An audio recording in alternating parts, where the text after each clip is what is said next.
So good afternoon, all of you.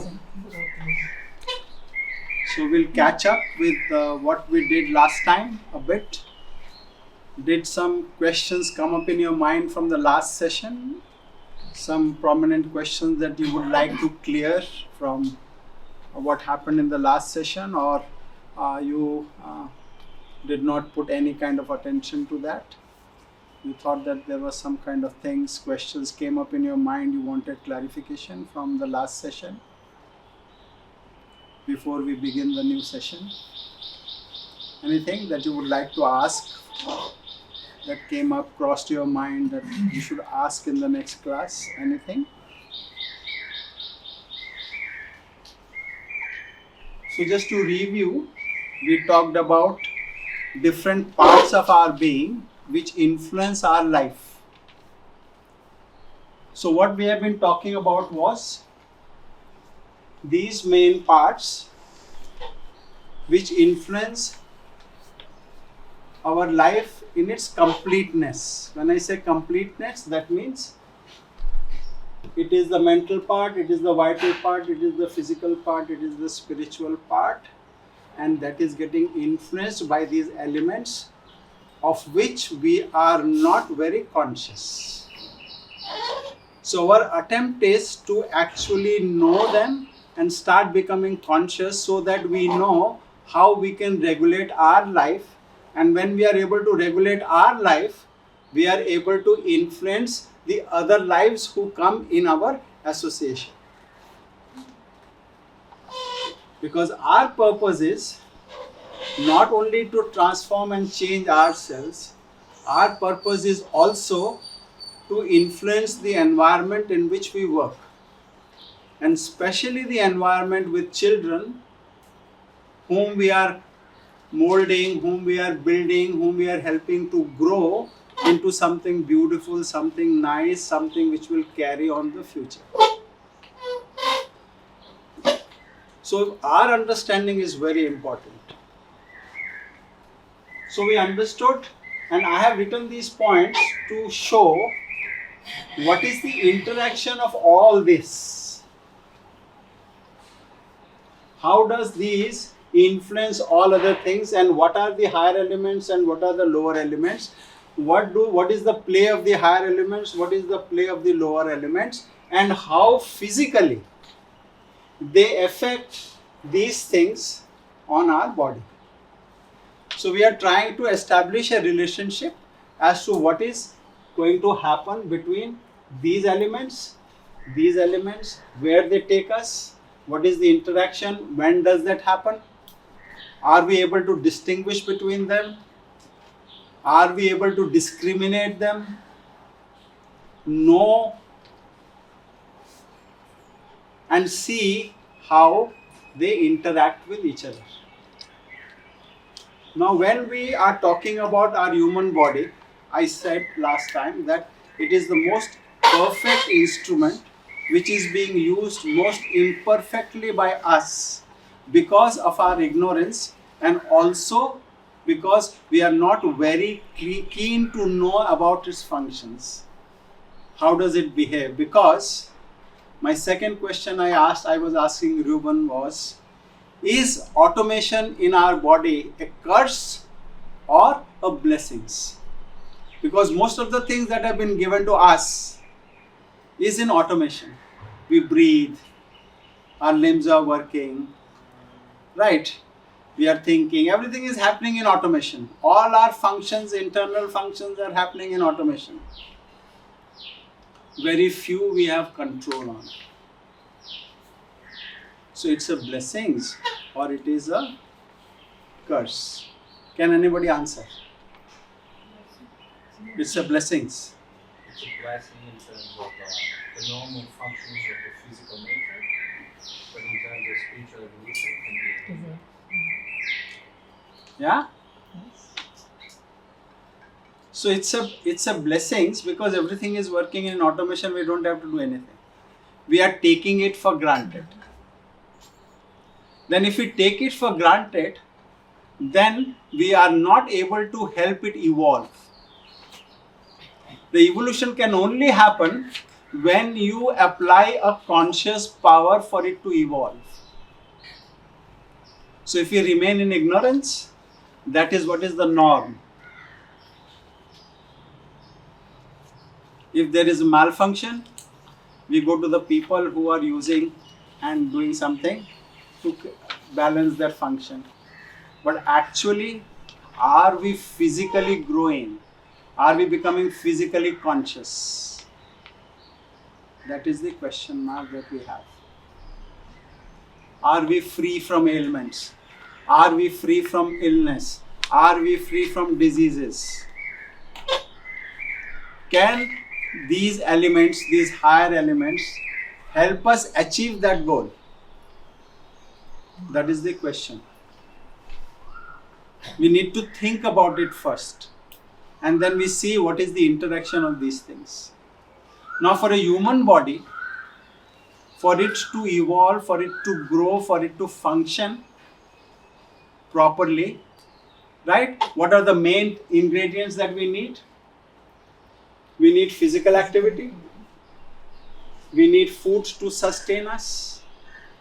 We need rest. We need sleep. We must know when we are tired, what to do, and we must know the difference between fatigue and tiredness. We must know the difference between rest and sleep.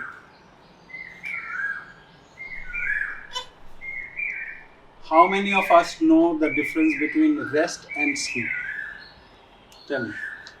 So rest would be when your whole body is like no thoughts, no nothing, and it's in complete silence, stable space. Immobile. Immobile. Okay. Yes.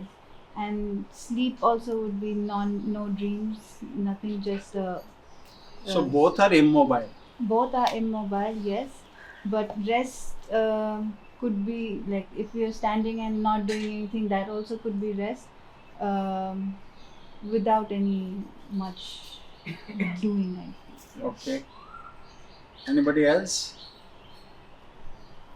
Please think. Consciousness. Huh?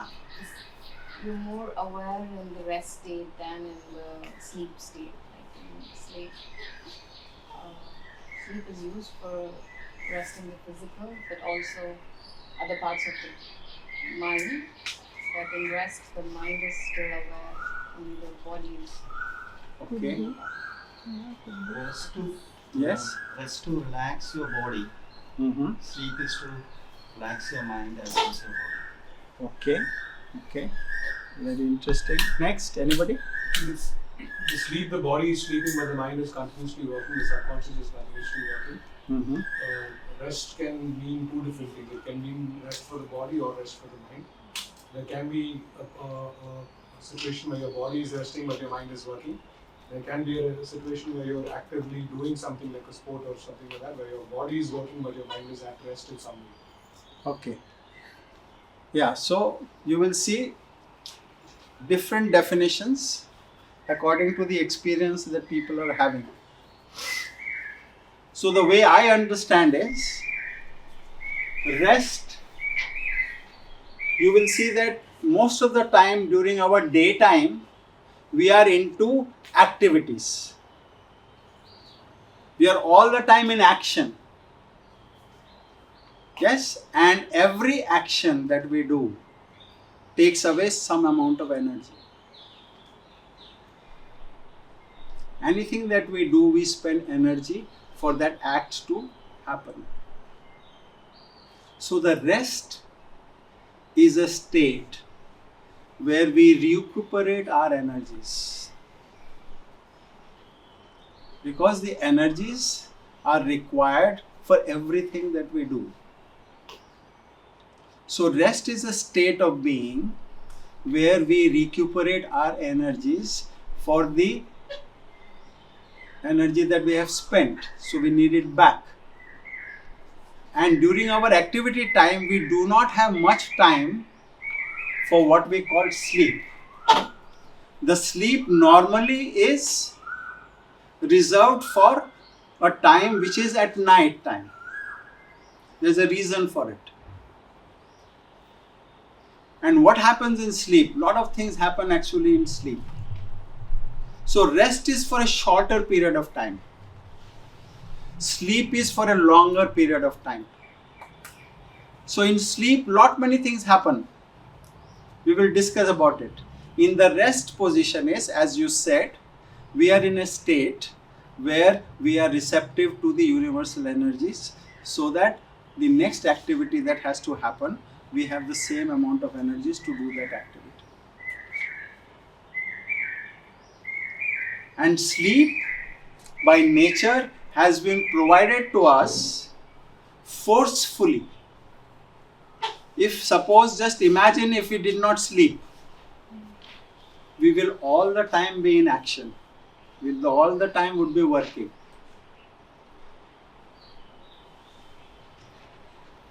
And that will tell on our whole physical system. So body which works during the daytime, there is a lot of wear and tear that happens. Some happens consciously, some is happening unconsciously. But it is happening. So what is happening when we are tired? What is happening when we are under a spell of fatigue? Do you think everything is fine? When you are tired, you want your muscles to rest. When you have fatigue, you want some time for yourself. How many of you know the difference between tiredness and fatigue? Experience-wise, what you just explained, yes, when you're tired, you can still regain your energy after a little rest. But in fatigue, you need a longer amount of rest, which could be more sleep. But it's completely shut down, or a space of maybe even depression, or but it's complete breakdown of all your body. So And your when mind. you exercise or do any intense activity, you say, I am tired. Yes? When you do a lot of mental activity, you say, I am fatigued. You don't say, I am tired. If you say tired, then you are not relating it properly to what actually is happening. So fatigue is a nervous action. Tiredness is a muscular action.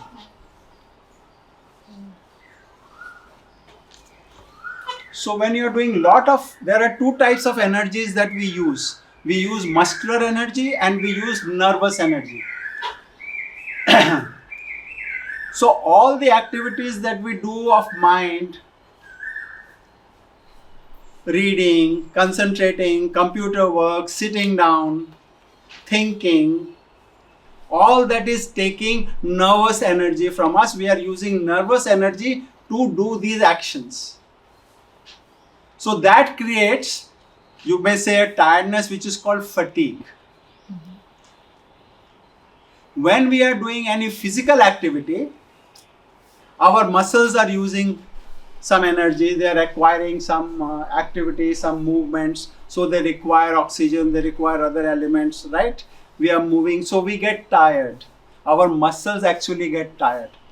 When we say, I am tired, this I is actually identifying itself with the muscles that we have used for that activity. When we do a lot of physical work of pushing, pulling, taking up weights and all that, our muscles are using, so we get tired. So muscles need rest. So that's a different phenomena than having fatigue. Now this fatigue, which is using the nervous energy, will always take you into inertia. So you will see, to give you practical examples, you have done a lot of work, you have seen TV or mobile or a lot of mental activity, you come back, or office work, you come back in the evening. What happens is that the body wants to sleep. But that sleep actually is taking you into inertia. Now sometimes you do not want to sleep. Now to break that inertia, you want to have something exciting. Because the inertia can only be broken when there is an excitement. So that excitement you will see in different forms. You watch a program which has some kind of an excitement. It can be dance, it can be violence, it can be different kind of a things. You want to eat something which is spicy, which is tasty, something to actually excite your nerves. It is exciting the nerves. So which keeps you awake or which keeps you alive. Otherwise, fatigue will always take you into inertia. So when you go into inertia, let's say after the office hours, suddenly you feel that you should sleep. When you get up from that sleep after an hour or two, you feel not very fresh. Fatigue will never give you freshness. It's only sleep that will give you the freshness. Now in sleep, what happens? In sleep, yeah. The mind is disconnected. Mind is disconnected. No control. Mind is disconnected during the sleep. No control. No control. No control during the sleep, you are saying? Yeah. During the sleep when mind has no control. Uh, So you are asking why there is no control in sleep. no, I'm not asking. It happens. Yes, no, and then asking. Yes, okay, it happens. Mind is not in control. Yes. Okay, I'll come to that why mind is not in control. So in sleep, if you have a good sleep, you have a quiet sleep. So in sleep, lot of action is actually happening. Your body is getting repaired. New cells are getting generated. All that has happened during the activity time, body's self-defensive mechanism is working during those hours to make your body again ready for the next day's activity. That is why to know about sleep is of great importance. So all this that we are discussing today in a journal way, we will take up one chapter at one session, that how to increase, how to make our sleep better, how we can see to it that our sleep becomes conscious, how we get up every morning with a new day, with new energy, which does not happen to us every day. So why it doesn't happen to every day? Why body has not recovered fully? Because we are moving in a cycle. We are moving in a cycle of 24 hours. So body has a cyclic motion. So it's very well balanced when that cycle is in a proper harmony with everything that we do. Any disturbance or disharmony in our activities will bring the impact on our body. So how does those impacts happen? Those impacts happen if I take up desire. If I take up desire for food, I'll be overeating.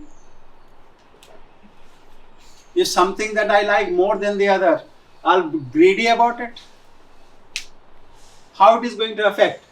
It is going to affect my sleep. It is going to affect my digestion. It will bring imbalance. It will affect my mind. Whenever there is a physical disturbance, your mind is also disturbed. Whenever your mind is disturbed, your physical also is disturbed. So most of the causes of illnesses, of diseases, of unhealthiness comes from an imbalance between mainly these three factors: mental, vital and physical. Any imbalance between this and this will create an imbalance in the body.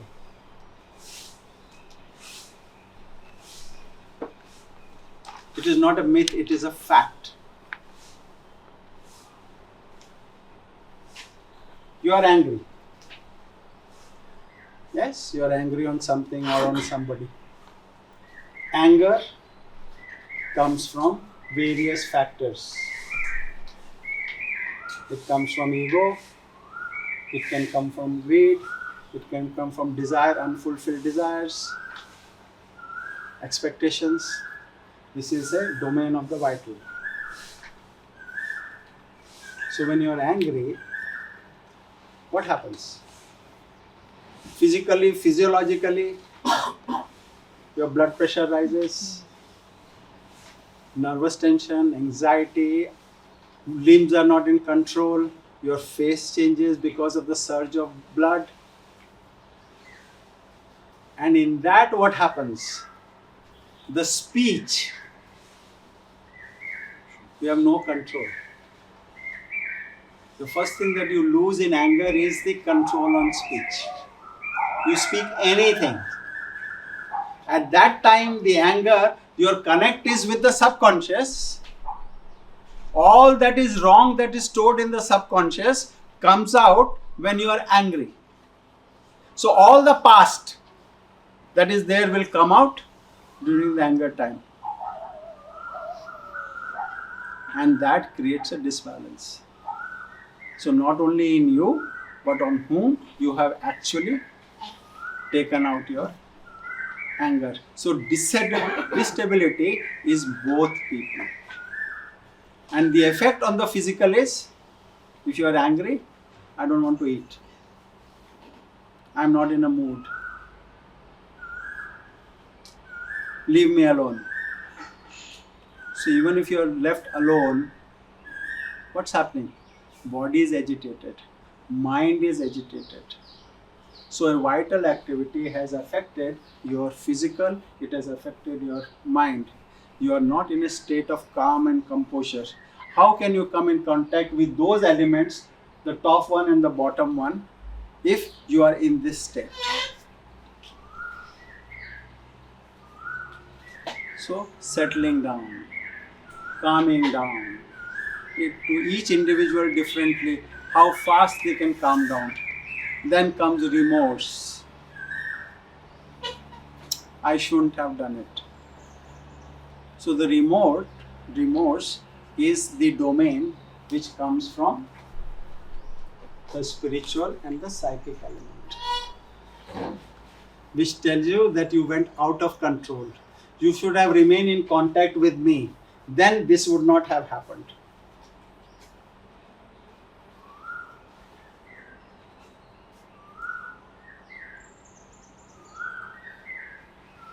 So to control all these elements which create an imbalance, that is what I say, they are the lower elements in our being, which are having an interplay at different times, at different situations. If we do not exercise the influence of this element and this element, then we remain in this domain for most of the time. So if you look at yourself, or we look at ourselves, most of the time we are under the influence of this domain. Then we say that the higher domains is very difficult, because when we are under this influence, it does not allow you to think about these higher elements. That I should have faith, I should be sincere, I should have gratitude. It will not allow you to even think. So what happens is, these elements remain in the background and we are living mostly on these elements, which gives rise to conflicts, differences, misunderstandings between us humans. and it derails our progress.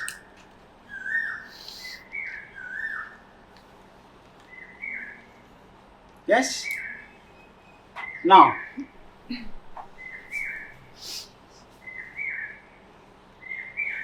how can, I would say,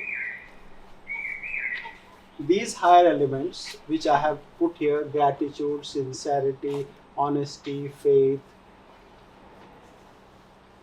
and I have put it inexhaustible source of energy.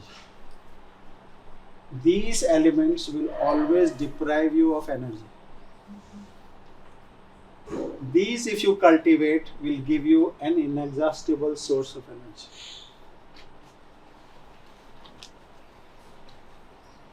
Choice is yours. The interesting thing for human being is that they have been given a choice. Why they have been given a choice? Why animals are not given a choice? Animals don't evolve. They grow, but they don't evolve like human beings. We evolve from the lower nature to higher nature, which is not there in any other kingdom. And that is our privilege. So if we use this privilege, then we must aspire for these elements to be cultivated and rule our life. And what will these elements do? These will sensitize and make all these elements, which are at the moment dense and ignorant, will become more purified, sensitive, and more conscious. So when in all these planes you become conscious, just imagine when you are conscious in your mental plane, you know all the activities that is happening in the mind, the thought processes, how it is working, how it is actually having an impact. On the vital plane, all these are eliminated. On the physical plane, you have a good health, you have well-being, you are free from any kind of ailments, very rare, unless it's the process of degeneration that helps. So there is a lot in our hands if we want and if we make our choices.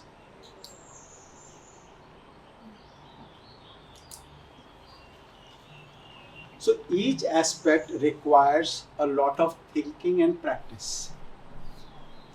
First you will have to think. Then you have to become conscious.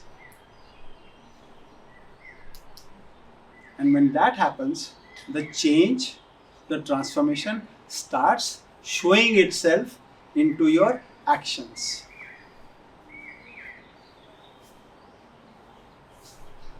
Now you tell me that with this anger, how can you control children? Which is a negative element. Can you? If you are a trainer, you are getting angry on children. Can your anger control? It may suppress. It cannot control. There is a difference between suppression and control. You agree with me? Yes. So what you do is, you call suppression as control. Sit down. So he sat down. You think he is obedient. No, he is not obedient. Inside what's happening? You don't know. But because you are in a state of anger, you are insensitive to what has happened to him out of your anger. You are totally insensitive because you are totally closed. So your sensory organs are also closed and you are not identifying with what effect it is happening on the child or the child's mind or the physical being or the sight. You will see when you are angry, children shiver. Physically, they cry out loud. There is no way to express itself that how painful it is. And yet we go on with this habit of scolding and being angry on them because they don't. We are not able to control them. So one of the primary conditions of a trainer, of a teacher, of a mentor, of an educator is first to control his own anger.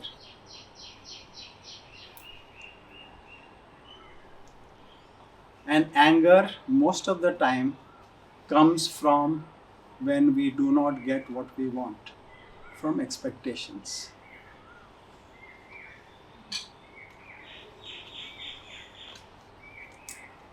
Now you tell me, as an instructor or as a teacher, when you get angry on a child, are you helping his growth?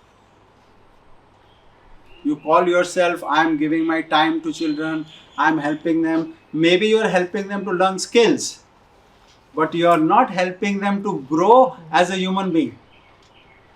You are retarding their progress. And when you have seen in some of the boys and girls that if you keep being angry on them, They'll stop caring. and you will again, to safeguard your own ego, you will say, you blame them. He's like that. She's like that. Parents have no control. If parents have no control, then what are you? You are in field, you are their parents. At home, they are the parents. In field, you are the parents. Yeah? Now you see. Deformed ego. I have written the word deformed ego. If you see, ego is the helper. Ego also pushes us to achieve. There is a saying by Sri Aurobindo, ego is the helper, ego is the bar. The bar happens much later. But for a long time, ego keeps helping us. But deformed ego is this, that we pervert it and we say that I am right and you are not.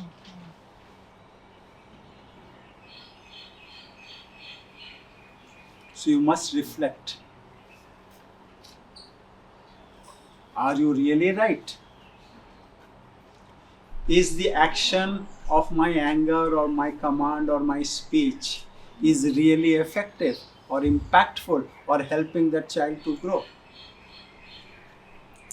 This is our unconscious life where we are impacting the children. And you look at yourself as you have grown. You tell me, do you remember with pleasure when you have got scoldings or you have got beating? Do you remember with pleasure and happiness? With anger. Even now. With anger. No. You relate to We them. rebel. We revolt. Yeah, you remember them through these everything. So then what is it for us to do then? What's our role? What's our responsibility? So what we are talking about today is to have some responsibilities towards the new generation whom we are training and teaching, not as a salaried job,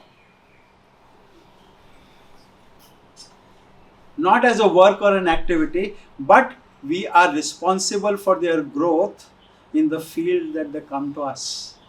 For that period of 1 hour and 1.5 hours, we need to see that we are in control of all these things that impact the child. It impacts us, and in return, it impacts the child. It impacts the child more because he do not know how to handle that. He has not yet developed the capacity to handle.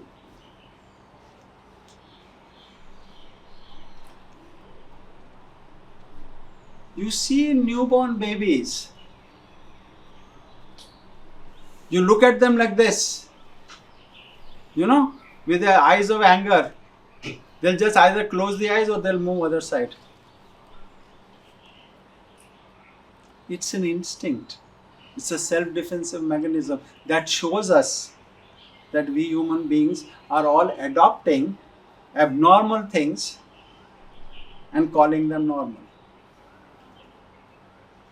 So these lower elements are all abnormal things which we have adopted or cultivated out of our ignorance and unconsciousness. So it's a time for us that through our activities, if we can cleanse them, if we can reject them, if we can control them, so that the higher elements we cultivate and we are able to have much more positive impact on those whom we are imparting physical education. I have seen if a trainer or a coach has scolded a child, next day he doesn't want to come for activity. It's true also for school. He doesn't want to come.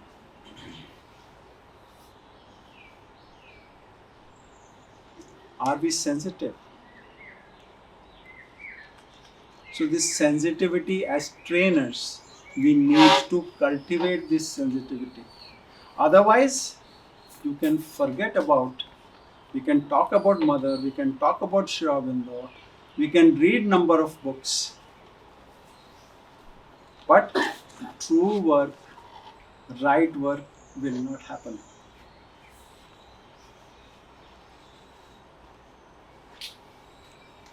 Yes, let's say before Mother and Sri Aurobindo, lot many other seers and saints have come. They have probably said the same things over years. So if you will see, the human nature has not really changed. The violence was there millennium ago. Violence is there today only. Only few vices come up. But human being does not want to change. We want everybody else to change, but not change ourselves. So there's a very interesting story. It's a story, but it has a meaning. The minister of a king told him that all your people in your country are dishonest. He says, I don't believe. He says, give me some days and I will prove it to you. So he says, okay, if you are not able to prove it, you get punishment. He says, sir. So he makes a big tank and he makes an announcement that every one of you please bring 1 glass of milk and pour in that tank. But the glass should be covered. So everybody brought. So then he took the king. He said, now you see what is there in the tank. The tank was full of water. So what was the human mentality? Everybody thought that 1 glass of milk is not going to make any difference if I take. 1 glass of water. It is not going to make difference. So everybody was thinking like that. So just imagine such huge group of people. Now with that, what progress can a country make? Collective consciousness. Collective consciousness. And let us actually reflect and introspect. This is a small collectivity. But this small collectivity, if it becomes conscious and it becomes things, does things in a conscious way, just imagine how much impact we will have. We are talking about 800 children, including the children in Auroville school and in the outreach schools. Now imagine a population of 800 you want to impact. These 30 people want to impact the life of 800 children. What kind of instrumentality we need? Spiritual insight. Are we ready? Attending a talk, attending a lecture, it's fine. But are we ready to implement in our life? Can we take a resolution that we will implement it, we will change ourselves so that the change can happen exterior or outwardly?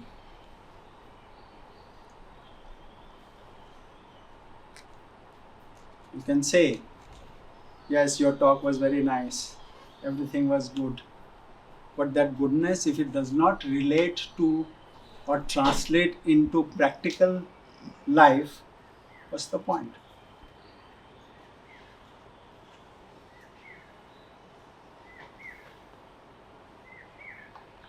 Can I take my responsibility with that in mind?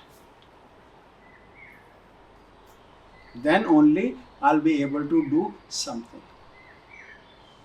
But if my priorities are my personal ones, then the impact also will be very partial. Then we cannot call ourselves trainers, educators, mentors, and even we cannot call ourselves good parents.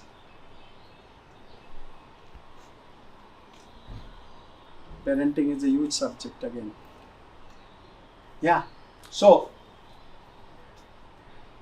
you will see in the ground as a trainer, I have seen it personally, all these factors coming into play. You have prejudices against people. Your opinions change. You have preferences from this person to this person to this person. Your opinions change. Your actions change. Your judgments change. Your mind is not pure. Your mind is full of preferences and prejudices. Your decision making will be faulty. Shouldn't it be the vital which is not pure affecting the mental, because vital is more concerned with your emotions and feelings? It's emotions, but prejudice is a trait of the mind. You make judgments mostly from the mind. But He's because good, of he's bad, he's like this, he's naughty, he's that. But it arises from feelings towards someone or an emotion, right? So this is what we actually mix up. Okay. That is why I wanted to make more stress on the parts of the being. What is coming from where? So what is coming from the mind is prejudices and preferences. What is coming from the vital is the desires, the greed, the vanity, the jealousy and anger. These are domains of the vital. This makes us act. This makes us think.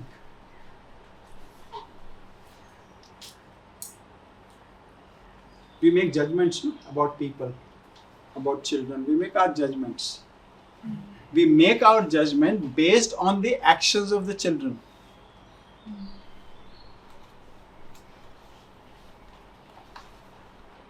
So we say he's naughty.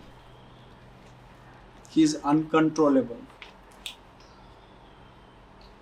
But why he is naughty and why he is uncontrollable? We have passed a judgment. So a superficial mind has passed a judgment that he is like this. But an intelligent mental being will say why? What is the reason of he being acting like that? Then you will come to this understanding that what is he being driven, by whom he is being driven, what are the impulses, what are the instincts that he is driven with. You will try to get a little deeper into that. Then you will say that he doesn't have a mind. At the age of 5, 7, till you are the age of 12, actually you work only with your impulses and instincts. Mind has very little control on your actions. So that is why when you want to control the age between 12 to 14, which is the most difficult age, you require people with that kind of a personality who can be very firm at the same time and also understanding at the same time, because at that time mind is just developing and questioning every action of yours. Because it doesn't know, it wants to know. Why? Why you are getting angry on me? Now you replied with another angle. You shut up, don't ask. Obey.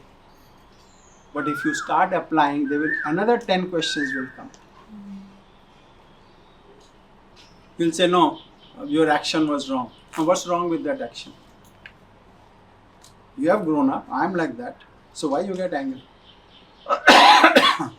And you will see at that age, most of us cannot give answers. We are not able to give answers.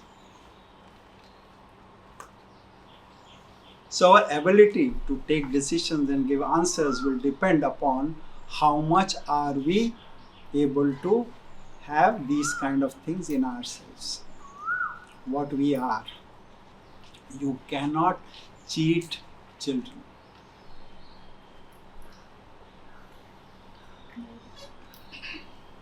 So it's always better with them to be yourself. Let them know your defects. Let them know your shortcomings. Still they will be open to you. But the moment you hide behind these things, they will rip you apart.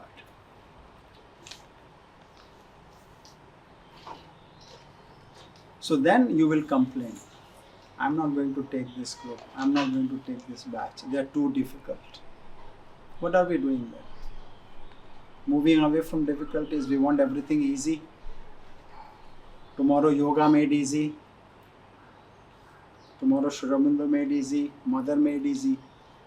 Everything easy, everything consumerism, convenience. Doesn't happen. That's not how the life evolves. At every stage of your progress, the degree of difficulties will be according to your growth. So don't ever think that difficulties are going to go away. Never ever. Till you have the last breath, they will not go away. But your capacity to navigate them will change.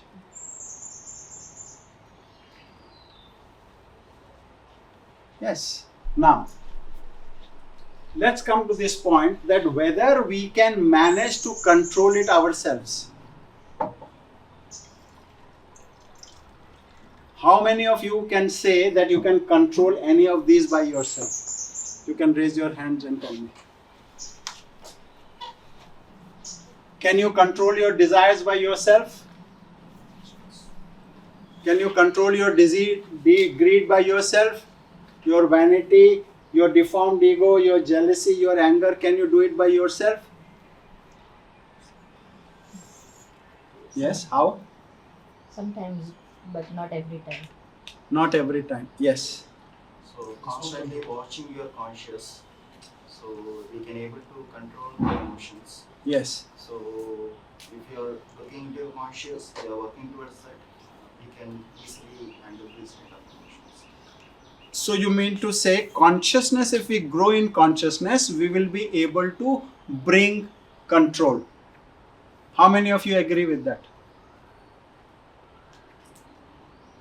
So most of you agree with one sitting behind.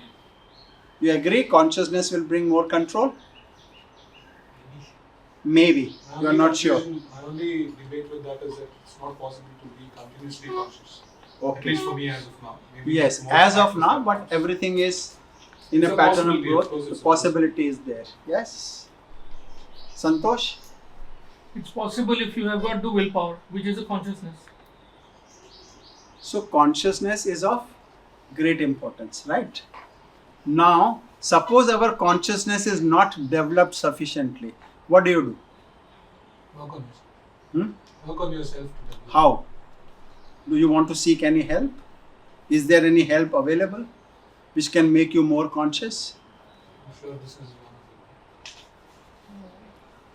of Master. Maybe Huh? focusing on your higher elements. Yes. So which is the highest in us? Gratitude, psyche, spiritual. Psyche.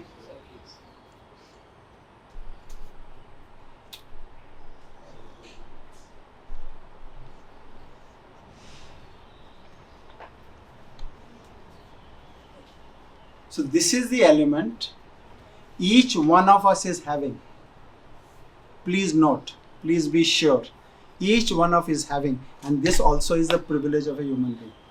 Now this element is what? This element is the element of the universe, which is all knowledge, which is all power. Yes, so if you come in contact with this element, you will see that all your actions are in the right way. So that will influence your mind, that will influence your vital, and that will influence your physical. And all of you have sometime or the other glimpses of this psychic. But first of all, we may not have the reference that it is coming from there. And secondly, you may not be aware that whether truly it is psychic. There is a day you get up and you find everything is so beautiful. Everything is so nice. People are so nice. So what is that feeling coming from? Psychic. It's only psychic from where it will come. So the feeling of beauty, the feeling of understanding, the feeling of peace, calm. Yes, all these vibrations that come in you, maybe 2 times, 3 times, 4 times a day, remember that it is coming from the psychic. It is only that domain which gives you these highest elements. You see a beautiful flower. You say, wow, what fragrance. So that flower's fragrance has brought you in contact with your psychic.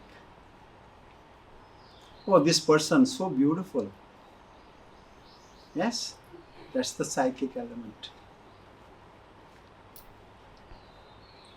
I love my child.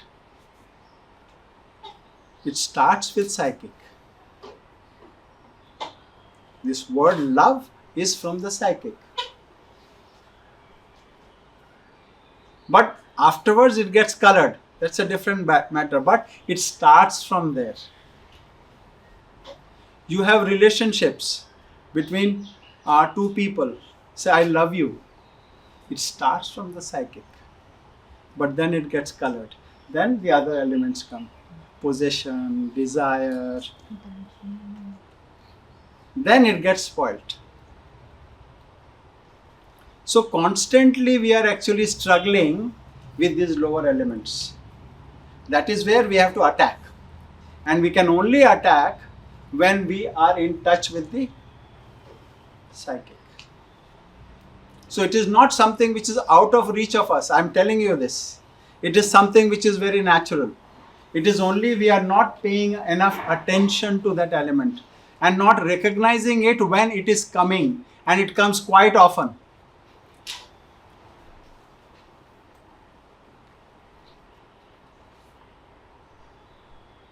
You take the right decisions. Taking right decision also is part of the psychic. When all circumstances are in your favor, it is the action of the psychic.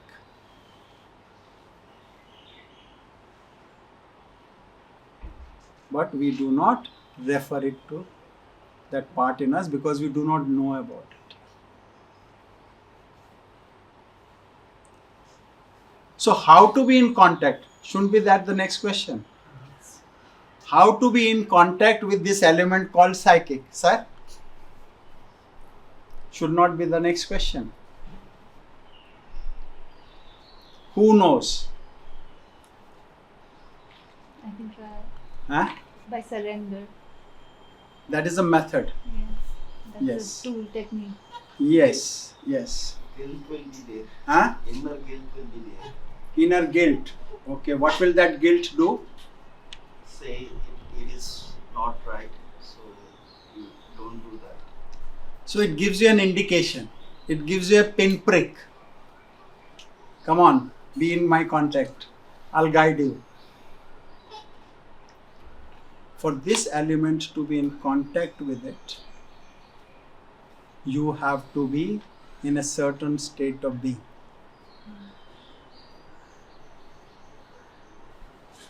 Yes. In a certain state of being. Now, 2 things happen. When you want to be in a permanent contact, right? If you want this fan to run all the time, the switch has to be in contact with the electricity. The moment you put it off, the connection is off. So we are also most of the time keeping the connection off. We are not keeping the contact with it continuously. So it is off, on when we feel hot, We put on the fan. When we are moving out, we put it off. Switching on and switching off. This is what is happening also with the psychic, switching on, switching off.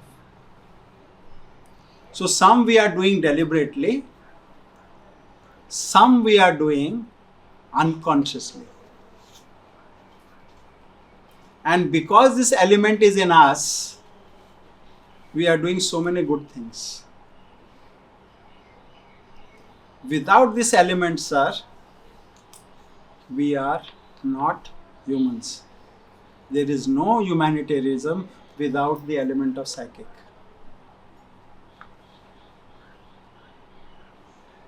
That is what gives us sensitivity, sensibility,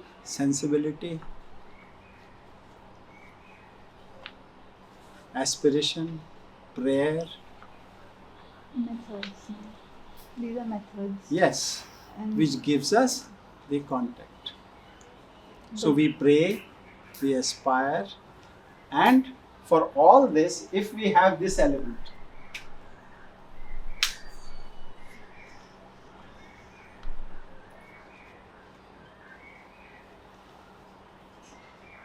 this is the best element to keep away ignorance. what? Faith. Although humans have termed faith as blind, but this blind element has everything in it. They say it can move mountains. It gives you so much of power.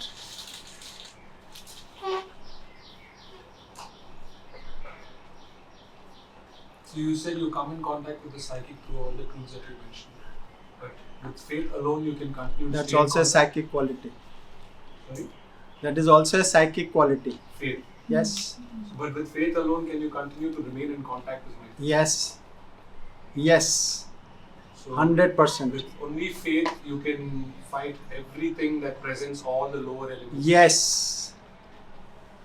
So that it depends on the level of faith, I guess. Yes. So it grows. It also evolves. It doesn't come in one day. And to have faith is not Sorry. easy. Yes. And to have some That's Depends the on key. everything life presents to you. it takes life to have faith. That's the key. And to continuously remain in faith is probably the challenge. If Yes. not, Yes. Challenge it is. But possibility is immense. possible. Faith and hope constantly. These are all forms. But if you have that, you have everything. So this is the element that has been given to us, that we can have the faith, and then the power which does everything for us will use us as an instrument to work on the Greater. yes. So we must become, this small group of people must become instruments of the psychic. That should be our aspiration, that should be our prayer. If we really want to be effective, efficient, taking right decisions, creating a right environment for growth, this is what we need. So spirituality is nothing else. It is not going to temples. It is not worshipping the deities. It is having this element that creates everything. And having that element in the deities also can bring the same result. Yes. Otherwise, why do people go to temples which is only made of stones, which have no life? And they say it's a living temple. It's a living deity. What is it? It is the collective formation of so many millions of people's faith that creates that vibration of achieving something, of fulfilling your prayers or fulfilling your aspirations. Blessing. Yes, we call it blessings. But also the mental has to do with it, because the collective conscious mental which is putting that much faith into Yes, that. yes. So this is the way that we can actually work out wonders with ourselves. Yeah?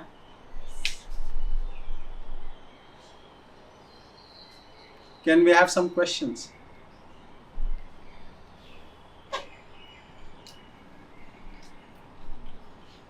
uh, it can be being yourself, your authentic version of yourself, the true person yourself, be one of the ways to reach your psychic and stay in that space So of the moment you become true to yourself, you are in contact with the psychic. yeah, so that is Otherwise, you my- can't become true to yourself, because that is the element which will make you true to yourself. Which it will show you which parts are not true to yourself. So it's a mirror. It keeps showing you what is not true. what is not true. And it is inside only. You have to call it. You have to ask for it. It will come. And what it requires is a bit of calmness, a bit of quietness. If you are calm, if you are quiet, if you are composed, it starts coming into you, and you keep asking for it, you keep praying for it, right? As your prayers become intense, yes, that part starts getting invoked. So you sit in the temple and invoke the deity. You can sit in your room and invoke the psychic. The same process. It is the same thing that you do. And when it starts controlling you and it starts affecting everything in you, you see the joy of living.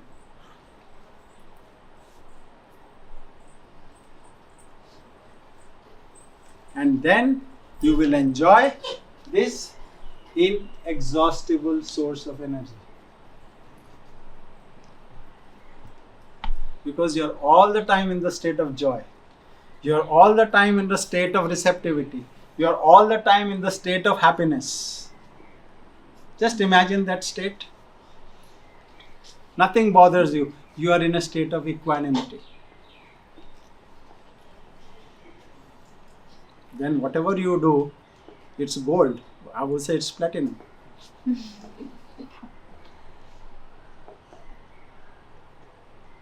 And you will carry this energy. You will carry this force. You will carry this power to influence people. Without even an iota of ego. Psychic eliminates ego.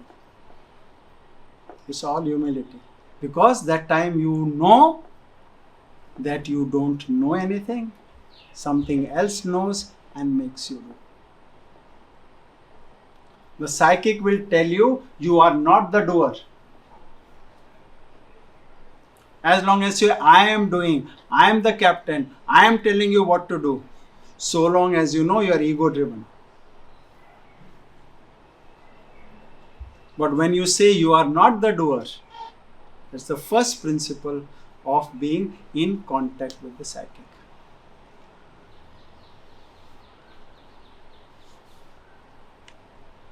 Is it a difficult task?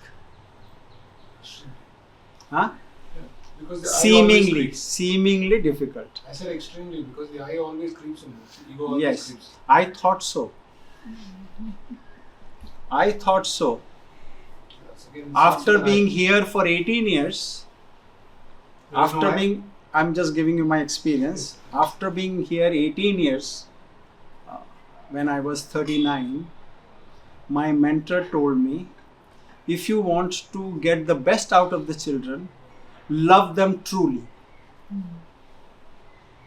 Love them truly, not love them truly. Now for me, love them truly means, no, I am concerned with the children. No, I take care of the children. All that, as I was doing things, no, I have affection for them. Slowly I realized affection, taking care, being concerned is not enough. Then it took me another 10 years of reflecting and introspecting. Then I had the first experience that there were some students who were leaving the ashram and going out. They have finished their education and they are going out. And because I am involved with them, that time I felt very intensely that some part of my being is being taken away. So I went and told my mentor, this is what I felt. He says, this is just the beginning.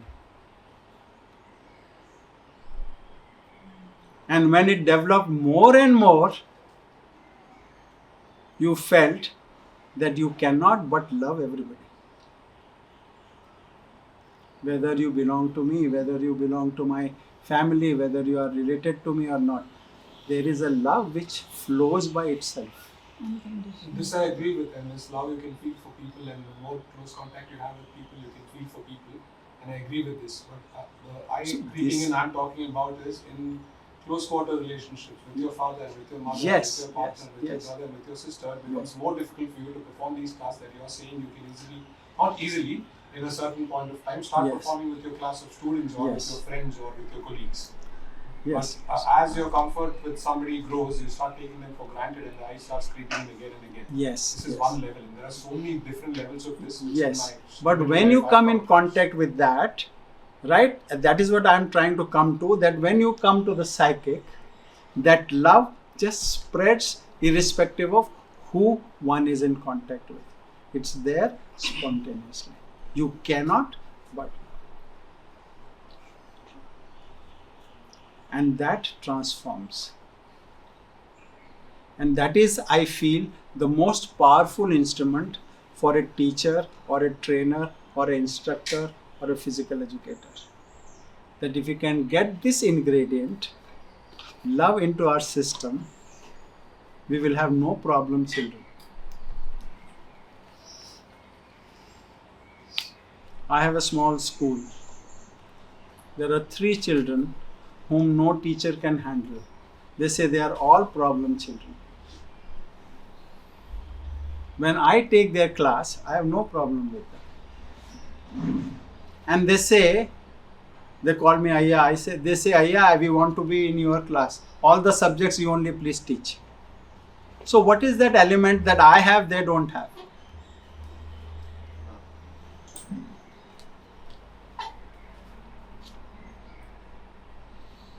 And as it grows, sir, you see your life becomes so beautiful. And that conveys.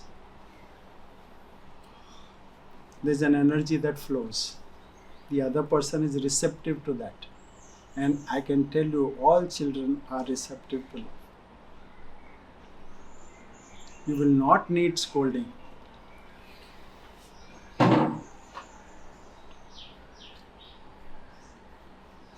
So, we are speaking about internal barriers, Yes, but external conditions are there now. yes, That is increasing us to be in a lower elements yes, most of the time. yes, So it's become big challenging yes, to even to be in higher element.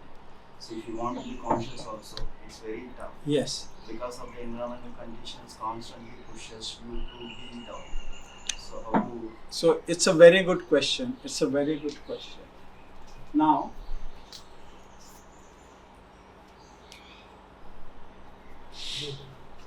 Start with the boat.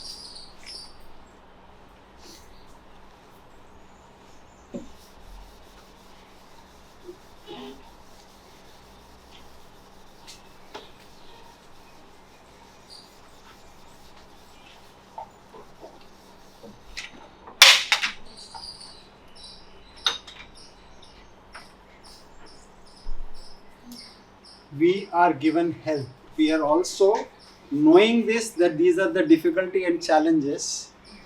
Time to time, some people come, we call them saints, we call them seers, we call them avatars.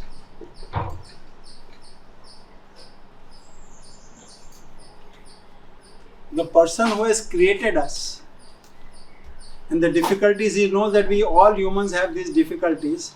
So they send us also teachers and mentors from time to time, that if we take their help, we can overcome all these lower elements. So now I will come to this, that for this era we have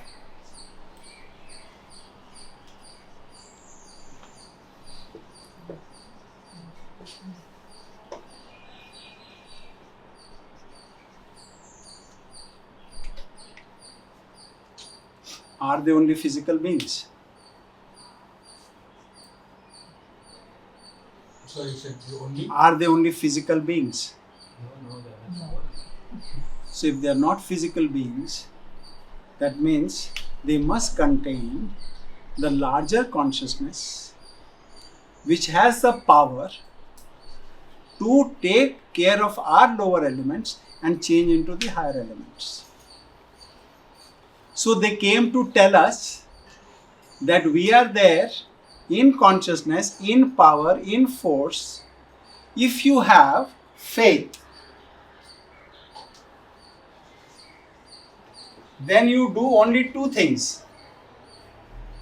Then you only do two things. They gave a very nice formula.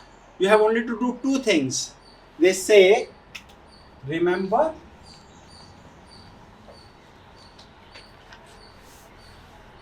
Constant remembrance of and offer.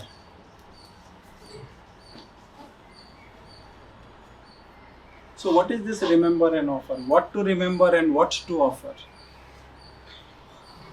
Remember the teachings and offer yourself. Not even teachings. Don't remember the teachings also. Remember, offer every action of yours, the smallest of actions, offer, remember them that I am offering this action to you. You take care of the rest. You being the author. Yes, you take care of the rest.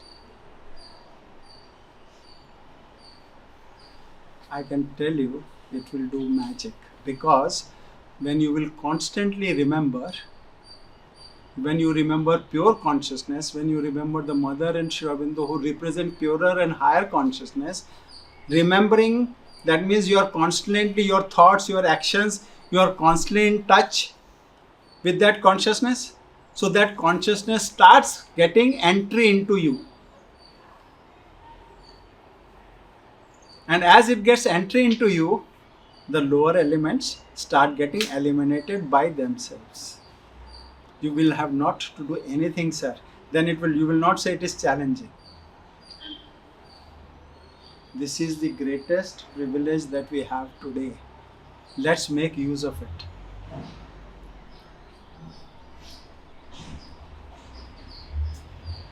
I am talking to you today. I am talking to you. I do not prepare my talks. I am talking to you. I just said in the beginning that you make me talk whatever you want to. Now, depending upon my level of consciousness at this moment of time, the impact will be accordingly. So the impact may be 40%, the impact may be 50%. So it is the level of my consciousness and what is coming through me to have the impact. So it's also my growth, that how conscious I am. That's why I take a feedback. Taking a feedback is basically how much impact that I've had, how much I am able to be in contact with that source which needs to express itself so that it can communicate and it can reflect in our actions and activities that we are proposing to do. I'm sweeping. My sweeping action also can be my act which I am offering to you. So my hands sweep well. It collect more dust. Something which I am not able to see, I'll be able to see. So everything starts reflecting a little more perfection in your. I am taking my group, I am taking my physical activities. As a physical educator, I am taking my physical activities. So I am there taking their activities and giving instructions. So what is my action? My action is that you make me do whatever is necessary for me to do today. So I am remembering you and offering you my activities of giving physical education exercises to the children. This is how I start. Then you will see that gradually, depending upon your contact on that particular day, your activities have more results. You can try as parents on your children's side. You can see how your children respond to you. So in every activity, it will show. This is the practical yoga.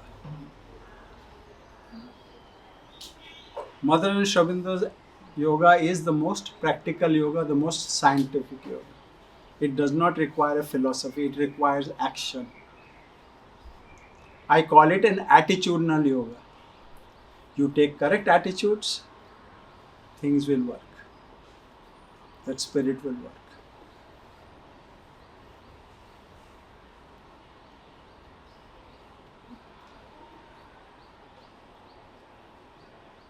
Any questions, ma'am? You can't say you have no questions. What is this right attitude?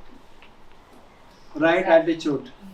What is that we should take? I mean, So the more you will come in contact with the psychic, your decision making will be absolutely correct.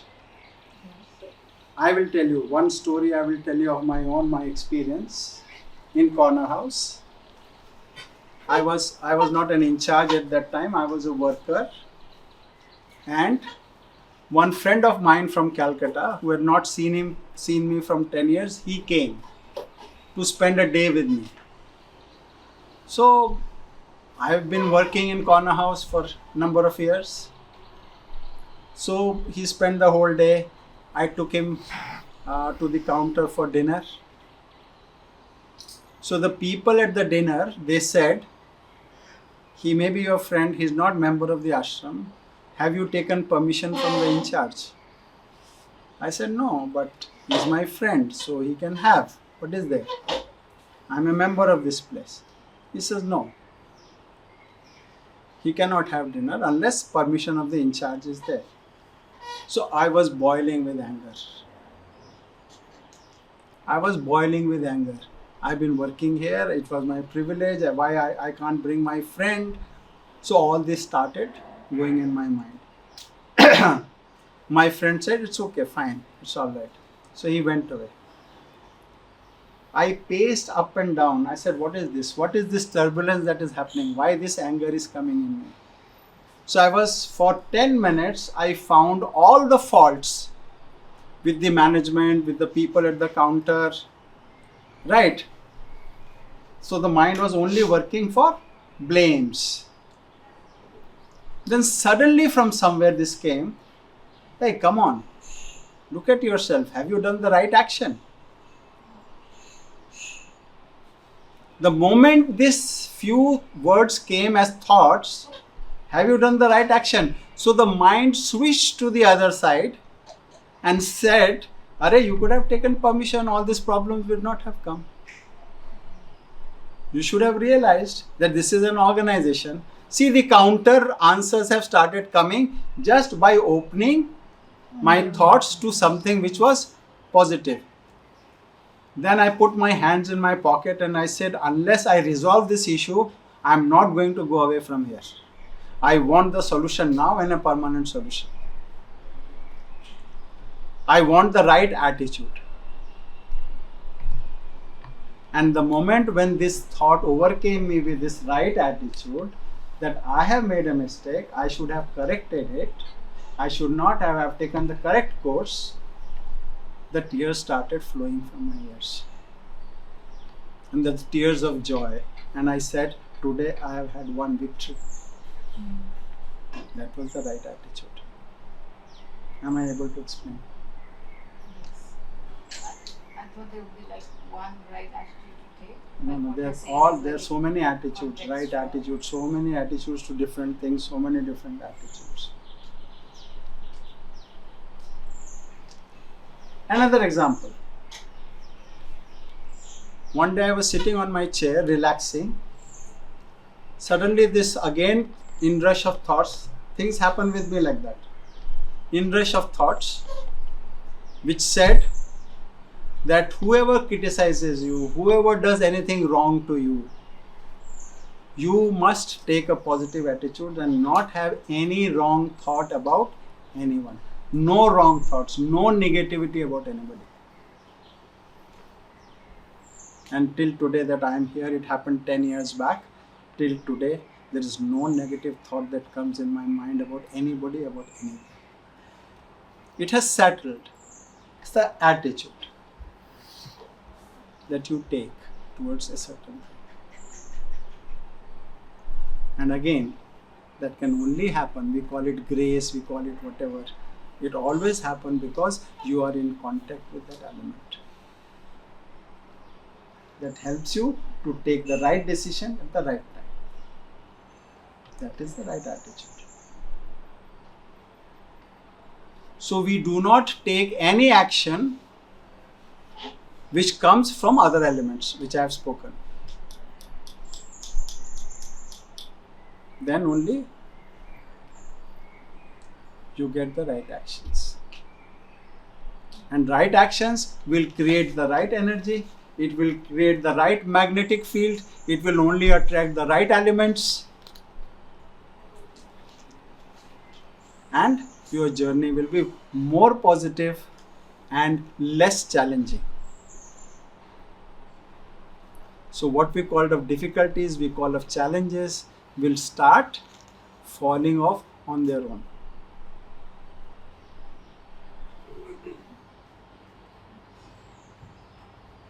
And I can tell you, I am here 53 years in an ashram life. I have done no yoga. I have done no yoga. Frankly, I am telling you, sir. I have just said, you take care of whatever I am, wherever I have to go, whatever I have to do, you take care. You means to that consciousness, you take care.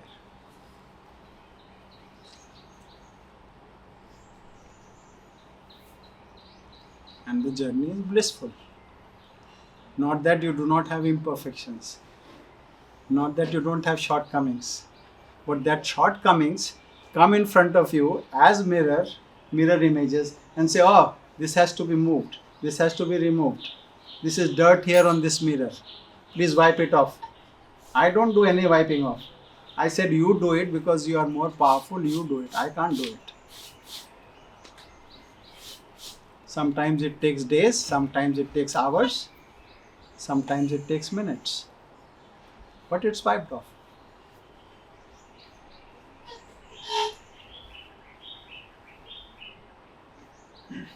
And today I am admitting in front of you, I have no problem in life. Will it sound? It will sound unimaginable. But I can tell you, I have no problem in life.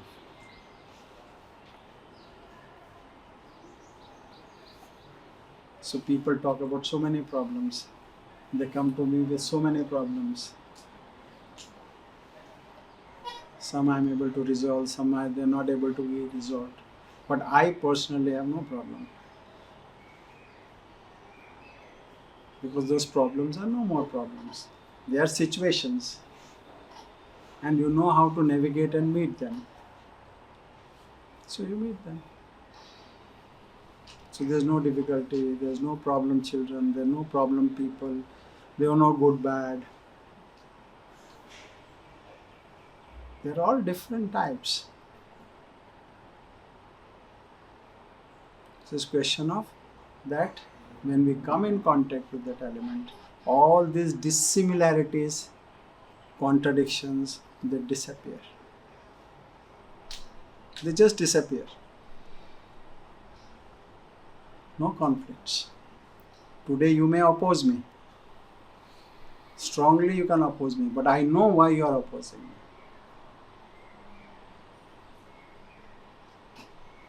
So if it's a valid reason, you need to correct. If there is no valid reason, you just remember and offer and say, Mother, take care. So she will see to it how to work in his mind and his being, and things work out. If he is right, it has to work that way, it will work that way.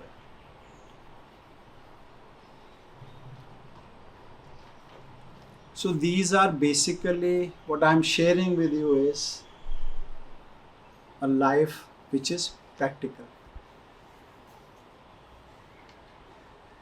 Of course there is a philosophy, of course there is an experience, of course there is a effort, but all this is possible.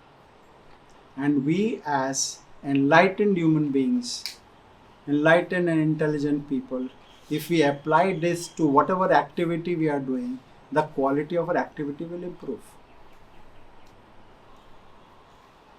So what does spirituality do? Spirituality improves the quality of our life. It improves the quality of our actions. It improves the quality of our decision making.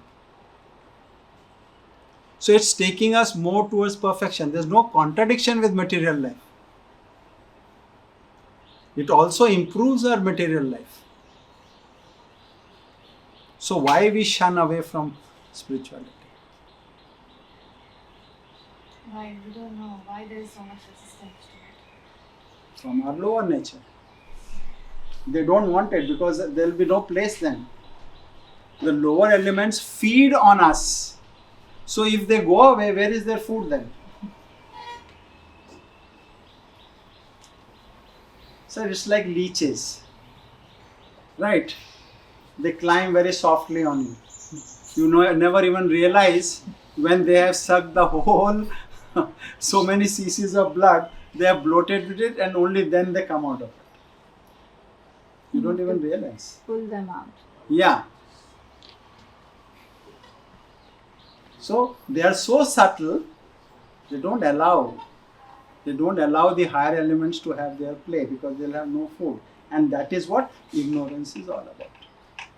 So our fight, our work is to eliminate them, but we do not yet have the power to do it ourselves. So we take the power of help of them. So why not take help of them when it is available? And when it is freely available, you don't have to pay anything for it. It's freely available. In abundance. Air is there, abundance. It's freely available. Why we do not take this? Ego. Yeah.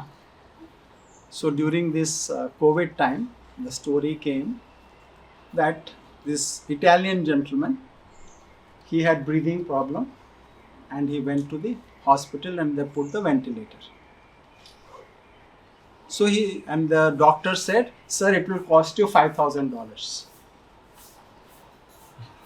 So he started crying. He says, okay, if this $5,000 will reduce it to $4,000. So he said, no, I'm not crying for $4,000. I'm crying because when it was available in abundance, that air, I did nothing to actually make myself better. So what was available in abundance, I didn't take at that time.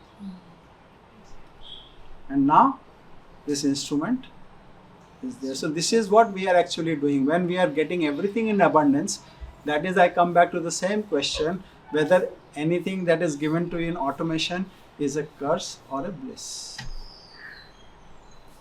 So anything which is given in abundance should be taken as a gift. This should be our today's ending lesson. Let us take their help, which is available in abundance, increase the quality of our life, increase the quality of our actions, make our work more perfect, and the reward that will come is joy forever. And compassion all will come. Compassion, love, all one. Joy and compassion. Everything will come. In plenty it will come. In abundance it will come.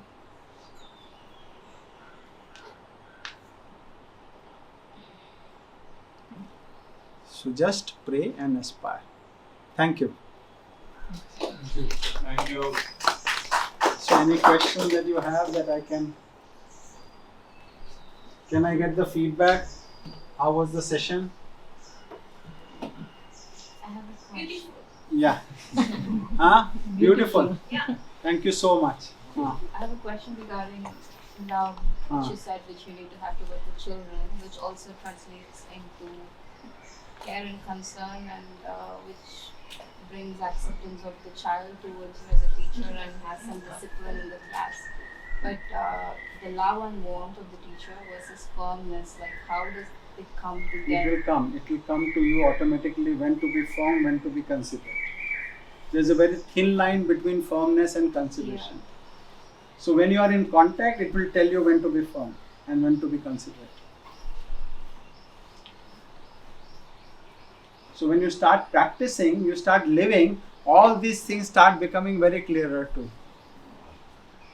There's no thought.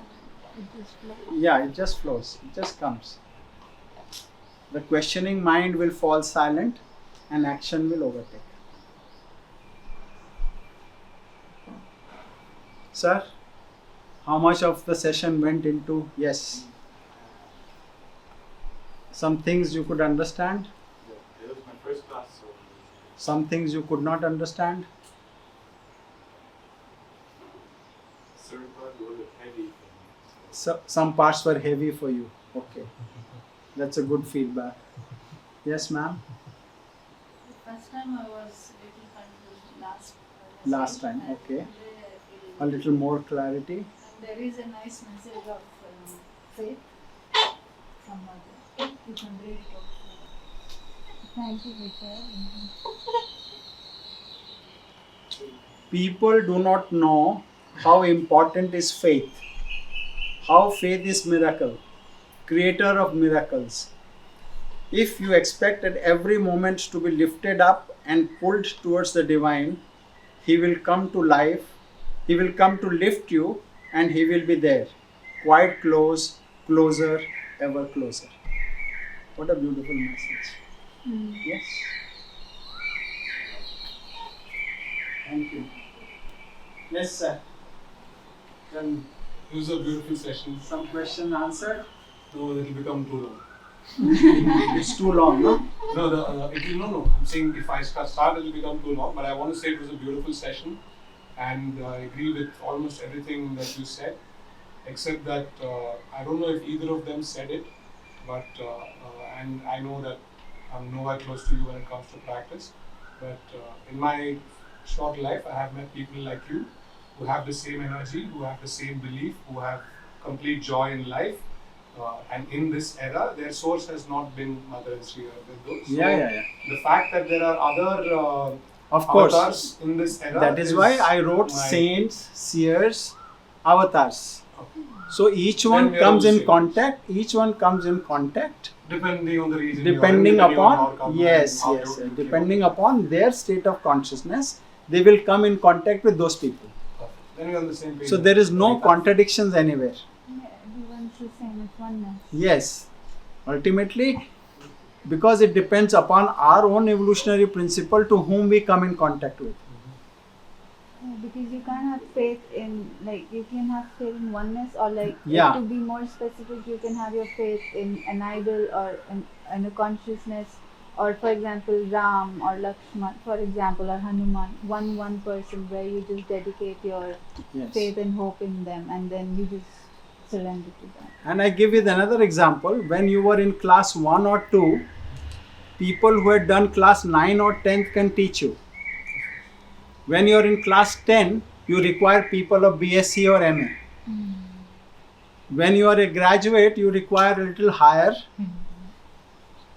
capacity of people. As you grow, your mentors also need to be at that height to teach you. So, in your growth of consciousness, you will come across people who are at that level, and for that time, you require those people as your mentors, and they are your gods and they are your divine. So, there's no contradiction. Each one will get everything at their state of being. Thank you. Yes, sir. Yes. No, it's a good session. Actually, it was quite easily made to be understood, because many times it is we are practicing the same path, but we don't know about it. So when it comes into form of sessions and everything, then specifically I start realizing, oh, so this was happening, but I didn't knew what's the term to be You start prevented. relating. Yeah. Sir? Yeah, the session was good, wonderful. And how you said that we are always there in the lower element, right? How to achieve being into higher element, I think we have cleared the most of the thing. And being a mentor or whatever, we should have a love. And how to develop that love, I think slowly, gradually Will gradually. Yes. Very spontaneous. Okay. I like Sir? Easier way in psychic element. It makes some sense. First thing to do is to get contact with the psychic in whichever way it is possible, in a higher way. And then mother and children will help us. I have listened this from my neighbors already. That while listening to you, it's more clear and it is making an interest and then it's making a motivation. It's creating motivation. Sir? I was so impressed about your wisdom of life thesis, your life thesis. So I tried to be with the children, loving truly. Yes.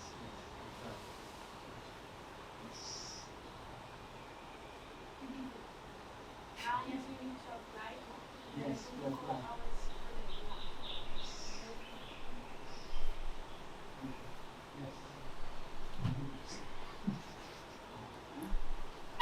Was it heavy? Was it understandable? Was it good beyond? Whether it was possible? How describe it yourself? That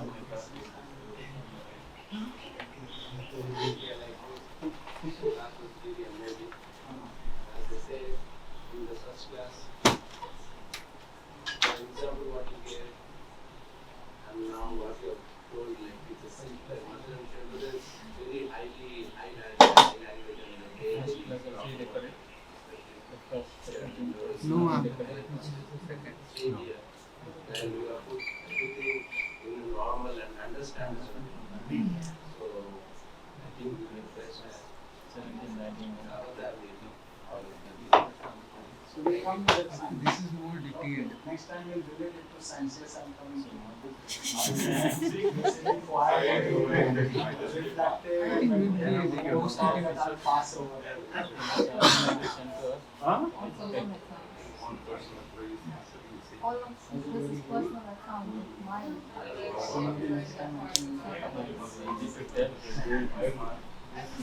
Everything will be documented.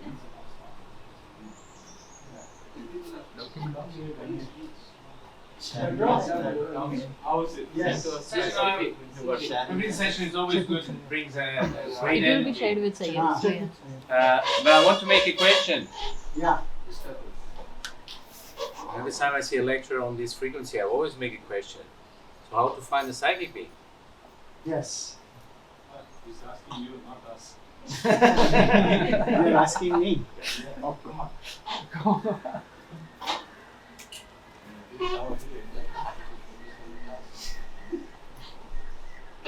We'll find a psychic.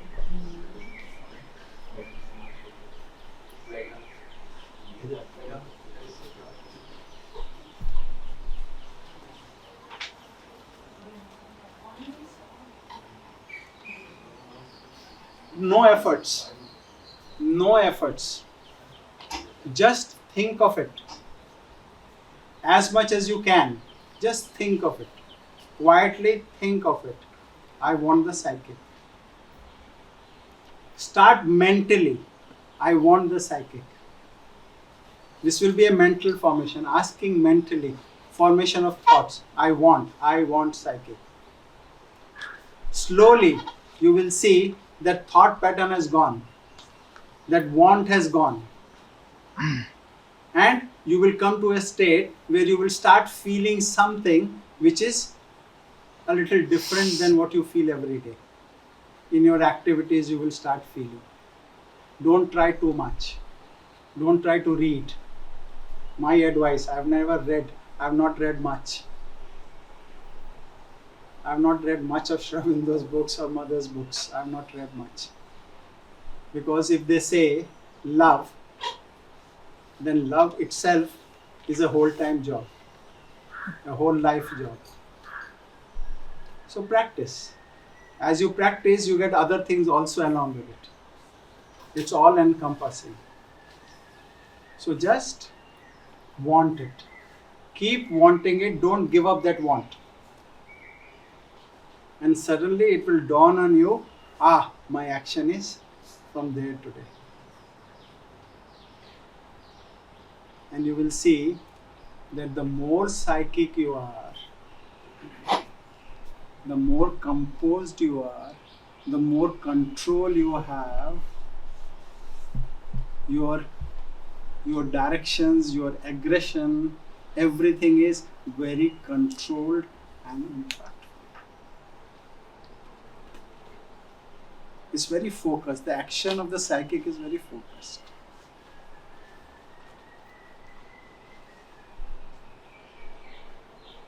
You're talking about the energy, no? Energy? You're talking about the energy that is flowing, no? Yeah, the energy from the side. So what is this energy that flows? I'm not controlling that energy. I'm not the formator of energy. So what I'm doing is I'm sharing myself, I'm putting forth myself as I am in whatever I know, in whatever I can give. So that is what is actually is the contact that I am making with all of you. No, Sarvana? I have not asked you. Yeah. No, I would always know. Was good and not so heavy for me because I start to relate myself into everything in a kind of life. Super, whatever that is. For me, from the first class to the second now, as you go deeper into this, it's really fascinating, and I could relate most of the things that you're saying to my personal life and how it has actually been working through me without me being conscious of it. So I think I'm learning and benefiting a lot from the class. Thank you. So one of our students have said that he would like to know how science and spirituality are related. So maybe next time through this course only, we will see how both are related. And just I can tell you, science is an offshoot of spirituality. If there is no spirituality, there cannot be any science. But because we are so much engrossed in science, we have forgotten the parents, spirituality. So what we have started doing is, we have started comparing between spirituality and science. Actually, there is no comparison. Science is an offspring of spirituality.